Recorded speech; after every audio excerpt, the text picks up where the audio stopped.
ne changera pas les chiffres, on maintient l'accord de 1968, simplement on s'engage à mieux l'appliquer. Voilà, on écoute François Hollande. Je veux remercier le président Bouteflika, son gouvernement pour l'accueil et pour la construction d'une relation politique de haut niveau, ce partenariat d'égal à égal que j'avais appelé de mes voeux. Je veux également saluer le peuple algérien pour l'accueil qui m'a été réservé, non pas à titre personnel, mais qui a été réservé à la France, dans son ensemble.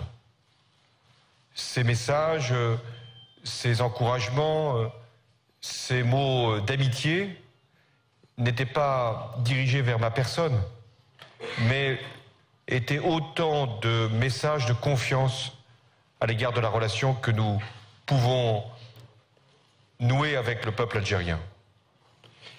La France a été bien accueillie ici. Et il est attendu beaucoup de nous. Non pas de revenir sur le passé, j'ai dit ce qui était la vérité, mais pour bâtir l'avenir, construire des projets, aussi bien dans le domaine économique, et il y a eu des accords très importants qui ont été signés, que dans le domaine culturel, où les Algériens prennent conscience aussi de ce que peut être la langue française comme lien, mais aussi d'avoir des échanges universitaires. Et à cet égard, la réception qui a été faite à l'université de Tlemcen pour le président que je suis, mais pour la France, était autant d'appels pour des coopérations de haut niveau. Je ne vais pas être plus long, parce que j'avais dit que je jugerais la réussite de cette visite à l'aune de ce que nous étions capables de dire sur le passé et de faire pour l'avenir. Et j'avais placé mon rendez-vous avec l'Algérie autour de deux mots essentiels.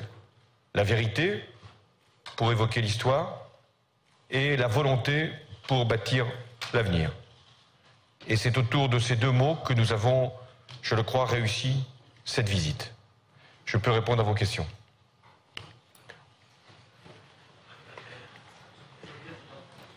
Je sais pas, il serait bon que quelqu'un donne le micro. Monsieur le Président, Bérezal, Liberté Algérie. Peut-on connaître les raisons qui ont motivé votre acquiescement au choix de Tlemcen comme seconde étape et ultime étape de votre voyage en Algérie? Et si Tlemcen n'avait pas été choisi, quelle aurait été l'autre ville que vous auriez choisie et quelles en seraient les raisons? Et également, pouvez-vous nous dire quelque chose sur quelques petits détails sur le livre que vous avez offert au président, s'il vous plaît, hier à Alger, l'ouvrage que vous lui avez offert, quelques détails supplémentaires? Merci. Oui, je voulais aller à Alger parce que c'est la capitale, parce que c'est là que sont situées les institutions algériennes, parce que c'est là que nous avons à signer des accords et porter un partenariat. Mais j'avais souhaité, les autorités algériennes également, que nous puissions aussi nous rendre dans une ville que j'ose pas dire de province, ça n'existe pas ici, en Algérie. C'est une conception française de la province. Mais une autre grande ville d'Algérie. Plusieurs pouvaient se présenter à nous. La ville d'Oran, parce que nous allons avoir l'installation de l'usine Renault. Il pouvait y avoir également Constantine. Mais il y avait déjà eu un déplacement qui s'était fait à Constantine. Il faut changer. Je pouvais aller à Sétif. Et c'eût été sûrement un message en tant que tel. C'est la raison pour laquelle j'ai parlé de Sétif ce matin. Et pourquoi j'ai choisi Tlemcen? Parce que je savais que c'était une ville chère au cœur du président Bouteflika. Mais parce que c'est une ville également de rayonnement, de culture et d'unité, de rassemblement dans la diversité des religions. J'ai parlé ici à Tlemcen de l'islam culturel, mais j'ai parlé aussi de la religion chrétienne, des juifs. Parce que ici à Tlemcen, il y a eu ce brassage qui fait que cette ville est exceptionnelle. Et puis enfin, j'aurais eu tort de ne pas choisir Tlemcen, au regard de l'accueil qui m'a été réservé, ainsi qu'au président Bouteflika. Donc je remercie tous ceux qui ont permis le succès de ce déplacement. Ensuite, le livre, c'est un livre très ancien, qui justement évoque la chrétienté, toujours dans cette ouverture aux autres, ce souci du respect de toutes les religions. En France, nous appelons ça la laïcité, qui nous permet de vivre ensemble. Et je suis aussi conscient de ce qu'est l'islam de France et de ce qu'il doit avoir comme respect.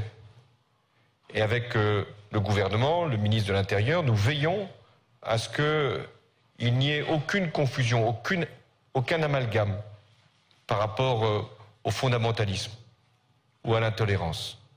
Et nous luttons contre toutes les discriminations.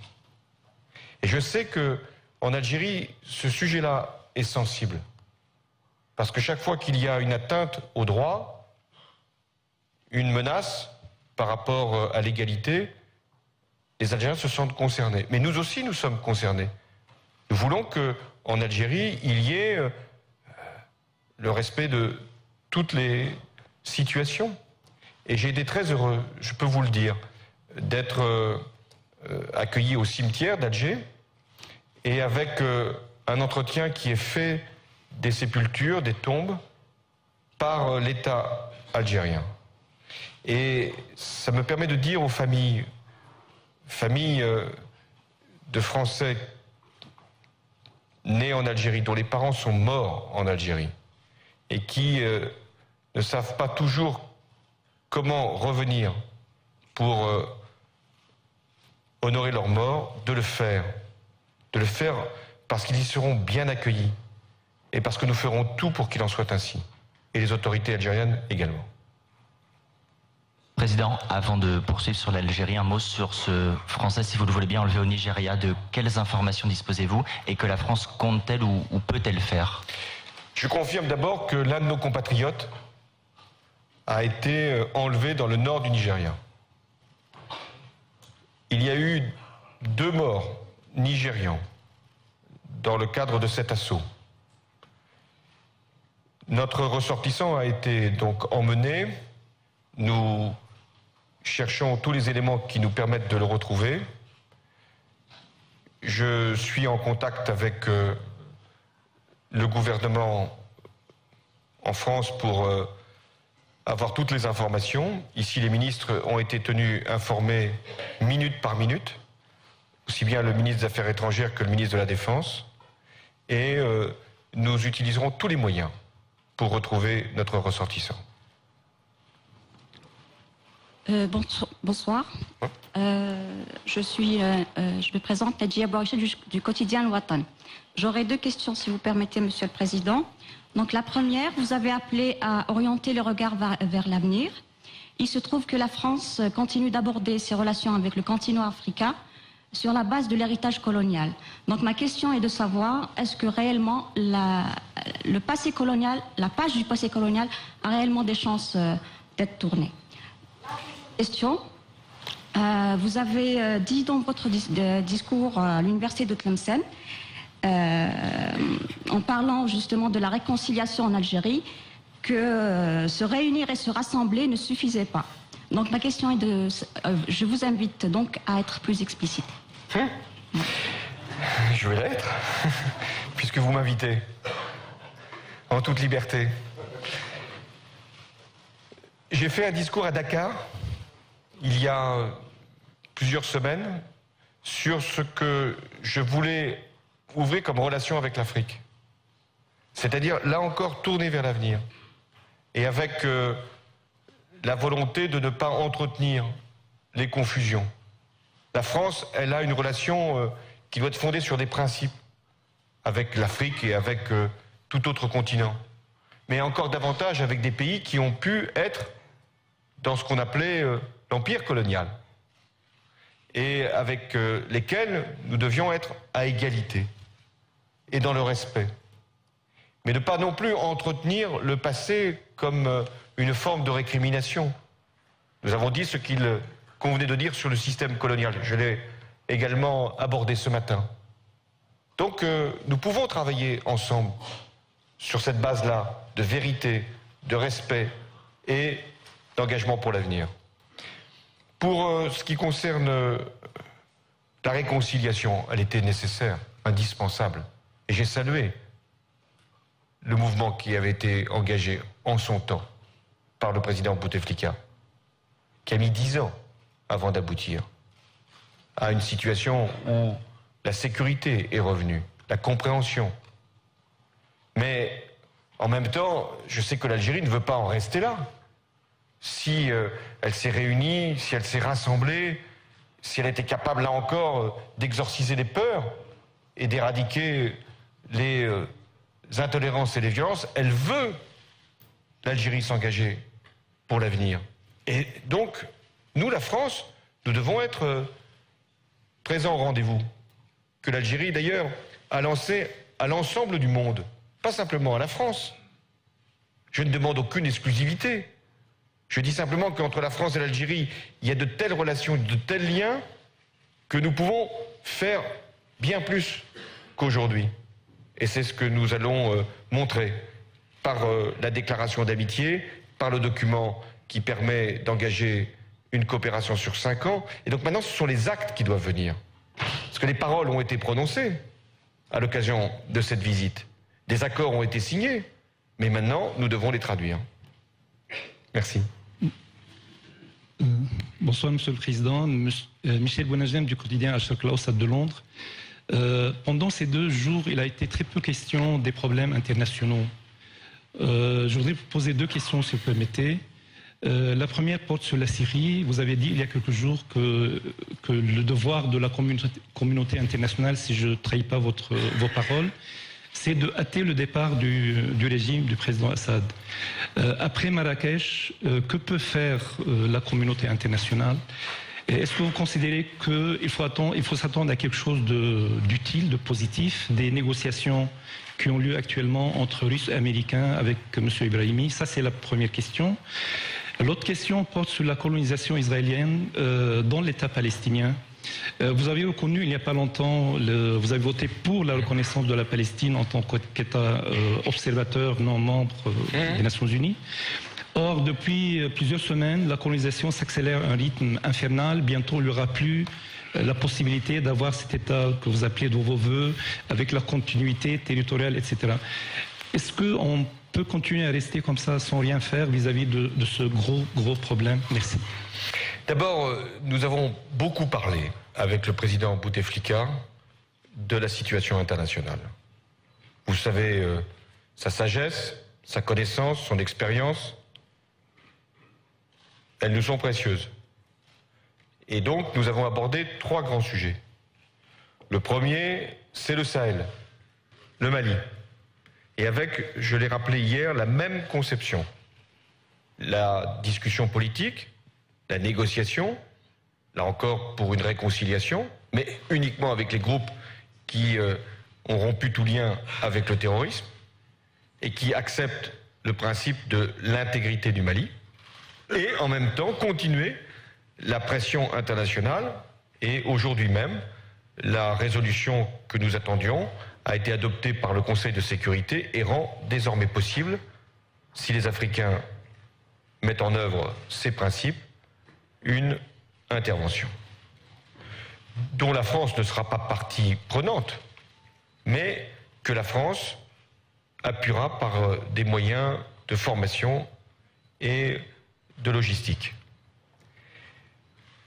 L'Algérie comprend cette position. Et elle sait pourquoi nous agissons. Non pas pour nous-mêmes, mais pour des principes. Non pas par nous-mêmes, puisque ce sont les Africains qui en décideront. Deuxième sujet que nous avons abordé, la question israélo-palestinienne. Et je savais que le vote aux Nations Unies n'allait pas provoquer immédiatement la consécration de l'État palestinien. Nous avons mis notre acte en conformité avec notre parole.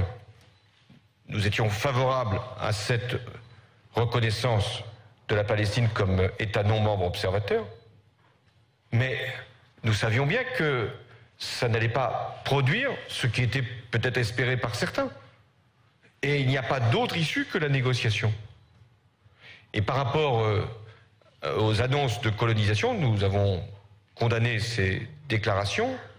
Nous savons qu'il y a des élections en Israël au mois de janvier, et nous souhaitons qu'au lendemain de ces élections, un processus de négociation puisse s'ouvrir enfin pour aboutir à la solution des deux États.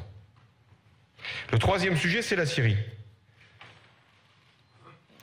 Le groupe des amis de la Syrie s'est réuni à Marrakech et a continué à affirmer son soutien à une transition, c'est-à-dire au départ de Bachar el-Assad. Il y a eu aussi un travail avec la coalition nationale syrienne. Et pour répondre précisément à votre question, oui, nous soutenons tous les efforts de M. Brahimi, qui est l'envoyé des Nations Unies, pour, avec les Russes, avec les Américains aussi, mais surtout avec les Russes, trouver une issue, puisque nous savons bien que le Conseil de sécurité est bloqué compte tenu des positions des Russes. Et nous attendons que M. Brahimi contribue à la solution politique. Là encore, les deux démarches ne sont pas contradictoires. L'une d'appui à l'opposition syrienne, la nôtre, à travers le groupe des amis, de l'autre, la recherche d'une solution politique à travers la démarche de l'envoyé spécial des Nations Unies. Monsieur le Président, bonsoir. C'est Hakim Rali du journal Ouest Tribune. Vous venez au début de votre conférence de presse de faire un premier bilan, si je pourrais l'appeler ainsi, de votre visite que vous avez jugée très exceptionnelle. Je souhaiterais savoir quels seront les résultats immédiats pour, dans le cadre de cette refondation des relations, ou plutôt le recentrage de ces relations bilatérales, quels seront les dividendes, si vous me permettez le terme, de cette visite dans l'immédiat, dans les jours qui viennent. Merci, Monsieur le Président. Les dividendes, c'est comme les fruits, il faut attendre qu'il y ait eu suffisamment d'investissement pour les retrouver ou les recouvrer.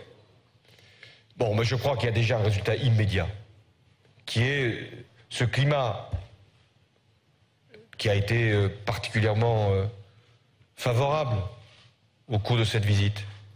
Climat entre les deux présidents, les deux gouvernements, également l'accueil qui m'a été réservé, mais aussi les mots qui ont été choisis par les uns comme par les autres pour dépasser ce qui avait pu nous séparer et pour construire. Ça, c'est le résultat immédiat, c'est-à-dire une confiance, le souci d'aller de l'avant, et puis cet appel à la jeunesse. Alors, est-ce que concrètement, nous pourrons avoir des résultats rapides? Je le crois. Pour l'emploi, on a cette installation de Renault. Pour la coopération culturelle, ça ira vite. Pour l'agriculture, les choses ont été également bien posées. Pour la défense, c'était pas si évident de nouer un accord de défense. Il y a des progrès assez substantiels. Mais où vous avez raison, c'est sur le long terme que l'on jugera. Moi, je suis conscient de ce qui s'est produit dans le passé. Des annonces, des espoirs, et puis ensuite des déceptions. Donc, nous allons être très vigilants. D'où également la méthode que nous avons utilisée, c'est-à-dire que chaque année, il y aura une vérification du respect des accords et du document que nous avons signé. Bonsoir, Monsieur le Président. Javid Abbas pour le Midi Libre. Monsieur le Président, vous avez dit à Alger être pour la vérité sur la guerre et la mémoire des blessés. Pouvons-nous d'emblée penser ou envisager un travail commun entre les historiens des deux parties? La deuxième question en rapport avec l'assassinat des moines de Tibérine. Et donc l'enquête que la justice française compte mener ici même en Algérie va-t-elle aussi donner des réponses ou peut-être plus de réponses sur l'affaire Contant? Merci. J'ai souhaité que nous puissions ouvrir nos archives, permettre le travail des historiens, avoir une commission où historiens français, historiens algériens puissent travailler ensemble. Cette volonté-là est commune aussi aux Algériens, et c'est la bonne méthode. Ensuite, pour ce qui concerne la justice, il y a une enquête de la justice française, il y a une enquête de la justice algérienne, il y a des coopérations, et nous devons faire travailler en toute indépendance, mais également en toute liberté, la justice, sur la question qui reste encore posée des moines de Tibérine. Monsieur le Président, c'est M. Ben Salah du journal Khabar. J'ai deux questions à poser. La première, c'est Tlemcen est situé à un jet de pierre de la frontière marocaine. Est-ce qu'il a été question, lors de vos discussions avec M. le Président, du dossier sahraoui? Est-ce qu'on peut espérer que la position française vis-à-vis de cette question soit revue? Deuxième question, des officiels français ont laissé entendre que Paris est disposé à vendre des armes à l'Algérie. Est-ce que vous avez reçu une demande bien claire et précise de la part des autorités algériennes? Merci.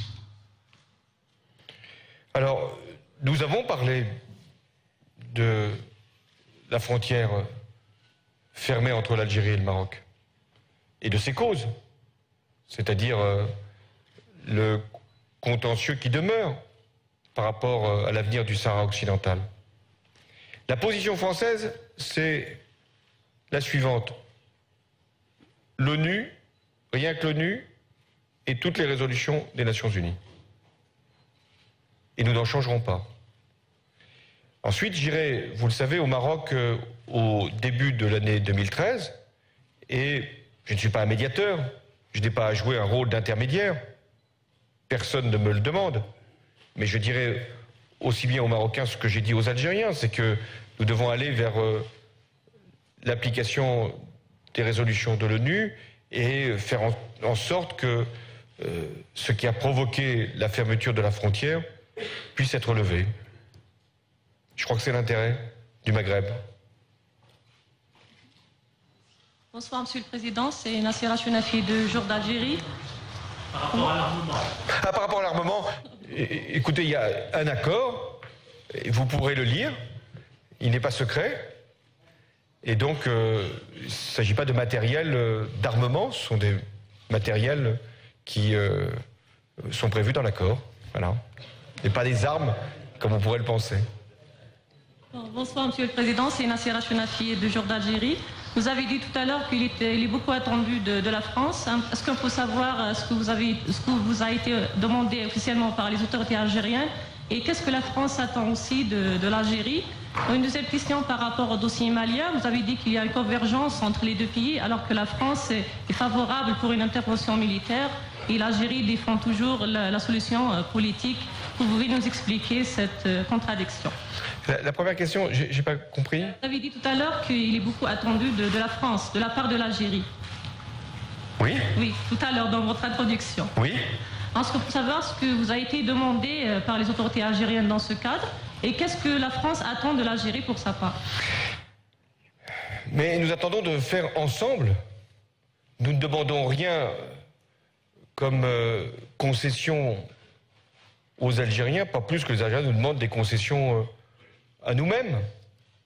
Nous avons à bâtir un certain nombre de relations nouvelles dans le cadre d'accords. C'est ce que nous avons fait dans plein de domaines. Et donc nous ne nous sommes pas retrouvés en situation d'échange ou de troc. Nous avons voulu justement nous situer sur une autre démarche, c'est-à-dire tout simplement avancer. Pas revenir sur le passé, pas échanger de la culture contre de l'économie ou de la diplomatie contre de la formation. Nous avons voulu faire tout à la fois. Nous retrouver dans une relation politique comme dans une relation économique, tout en parlant aussi des aspects d'éducation et de culture. Alors, sur le Mali, que les choses soient claires, la France, elle se situe dans le cadre des Nations Unies. Le Conseil de sécurité, à l'unanimité, vient de prendre une résolution sur le Mali. C'est pas la France, c'est les Nations Unies. Et c'est tous les pays membres du Conseil de sécurité. Est-ce que c'est contradictoire avec la position de l'Algérie? Pas davantage, puisque l'Algérie souhaite des négociations politiques, nous aussi. Et en même temps, il y a une pression à exercer, sinon le terrorisme ne sera pas éradiqué. Voilà, allez, encore une ou deux questions et puis on termine. Monsieur, bonsoir. Deux petites questions, hein, très simples. On sait très bien que les relations... Alors, c'est Bouhali Abdallah du Carrefour d'Algérie. On sait très bien que les relations entre l'Algérie et la France n'ont pas toujours été faciles. Il y a eu beaucoup de hauts, beaucoup de bas, etc. Et pensez-vous, Monsieur le Président, qu'aujourd'hui, est-ce que c'est le réalisme qui a pris le dessus sur la passion? Deuxième question. Il y a à peine 30% des Français qui ont bonne opinion sur l'Algérie, donc loin derrière le Maroc et la Tunisie. Quel message vous pouvez adresser aux Français à partir de Tlemcen? Monsieur le Président, merci. Un peu de passion est utile, beaucoup de réalisme également. Il faut une part d'émotion, il faut une part de conviction, il faut une part de sentiment, sans lesquels il n'y a rien de possible, y compris pour le réalisme. Il y avait deux manières de faire, soit en rester aux incantations, aux paroles, et ce voyage aurait peut-être apaisé ou satisfait certains plutôt que d'autres. Je n'ai pas voulu prendre cette méthode-là. L'autre façon, c'était de faire que du réalisme économique.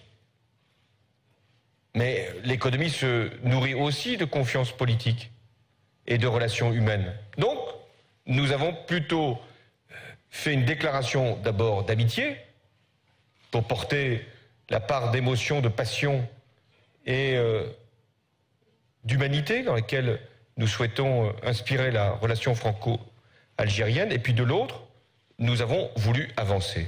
C'est un voyage qui était tourné résolument vers l'avenir, qui ouvrait ce que j'ai appelé un nouvel âge.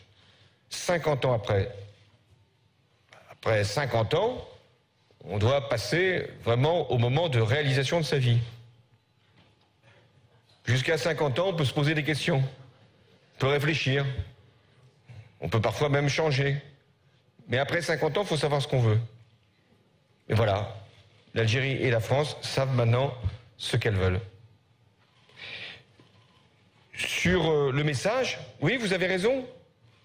Je pense que l'Algérie est encore mal connue des Français. Bien sûr que beaucoup de Français qui ont un lien avec l'Algérie ont une relation de cœur, parfois de ressentiment, tout dépend de la situation. Mais beaucoup de Français pensent que venir en Algérie c'est compliqué, c'est simple, pourtant. Beaucoup de Français pensent que le tourisme c'est pas en Algérie. Il suffit de visiter Tlemcen pour être convaincu du contraire. Beaucoup de Français pensent qu'il y a de l'insécurité en Algérie. Je peux comprendre qu'après la période très dure, très éprouvante, il y ait eu des interrogations. Ce n'est plus le cas aujourd'hui. Beaucoup de Français ne savent pas si les Algériens sont accueillants. J'espère que les images qui seront diffusées de ma visite démontreront tout l'inverse. J'ai rencontré des étudiants à l'université de Tlemcen. Ils étaient tous algériens sauf un, qui était français, et qui a fait cette confidence, disant chaque fois que je viens à Tlemcen, il y venait régulièrement, on me dit bienvenue. Et on me dit bienvenue à la France. Eh bien, aujourd'hui, comme hier, les Algériens ont dit bienvenue à la France et aux Français. Merci Alain. Voilà, c'est sur cette question que l'on revient ici en direct sur BFM TV. C'est la fin de la conférence de presse de François Hollande qui marque aussi la fin du voyage officiel du chef de l'État sur l'image que les Français ont de l'Algérie. Bonsoir Thierry Arnaud, bonsoir Routel Krief. On a bien senti durant ces 36 heures de voyage, c'est un peu plus de 24 heures, 36 heures de voyage, qu'on était dans un moment de vérité, non pas de repentance et de pardon, de vérité résolument tournée vers l'avenir. Avenir, c'est un des mots clés du président Hollande. Hein. Oui, parce qu'il savait bien que le passé était miné, il était très délicat à gérer, il en a quand même parlé de manière assez claire, en employant des mots forts dans le discours qu'il a fait ce matin devant tous les parlementaires, en prononçant des mots forts hein, sur la colonisation, dénoncée comme un système profondément injuste et brutal. Il a reconnu